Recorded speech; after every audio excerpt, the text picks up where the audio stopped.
ह्याच्यामध्ये राऊतसाहेब आमचे नेते आहेत, खासदार आहेत, माझे स्नेही आहेत, परिवारातले आहेत आणि त्यांनी काय बोललं तर ते वडीलकीच्या नात्याने मी ते ऐकून घेणं घ्यायलाच लागेल.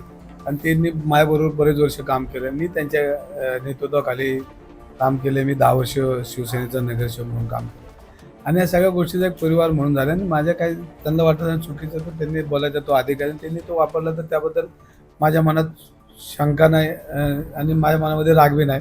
पण त्यांनी थेट म्हणले की तुमच्यावर अटकेची चांगली तलाव होती म्हणून मी तिथे प्रवेश केलेला नाही. मी परत एकदा सांगतो, तुमच्या माध्यमातून सांगतो, मी ज्या जागा विकत घेतली ती मी 6वा मालक आहे आणि आजही त्या जागेमध्ये मी ज्यांच्याकडनं जागा विकत घेतली तिथं सरकारी कार्यालय आणि सरकार त्या मालकाला भाडं देते, त्यांच्याकडनंच आम्ही जागा विकत घेतली. मग सरकार जर वरच्या जागेमध्ये जर भाड्याने जागा घेत असेल तर मग सरकारची त्यात चूक आहे का हे तुम्ही जरा तपसून घ्या. कारण तुम्ही एकच बाजू ऐकलेली आहे की ती जागा विकत घेतली तर तो प्लॉटच अख्खा वक्फ बोर्डचा, असं जर त्यांचं म्हणणं असेल तर मग तो उरलेला पाडवी तो वक्फ बोर्डचा असला पाहिजे.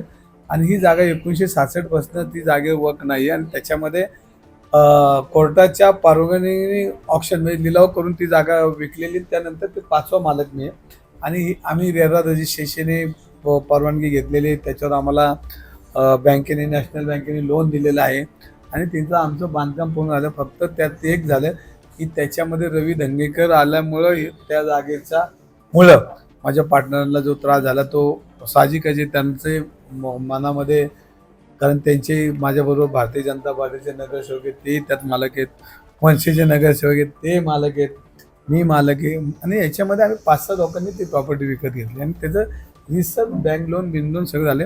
आणि याच्यामध्ये तो प्लॉट हा मोठा प्लॉट आहे. त्याच्यामध्ये आजही त्यामध्ये हॉटेल आहेत, बँका आहेत, त्याच्यामध्ये सरकारी कार्यालय आहेत. तुम्ही एक पार्ट बघितला, दुसरा पार्ट शेजारचा बघा, तो एकच घर नंबर आहे.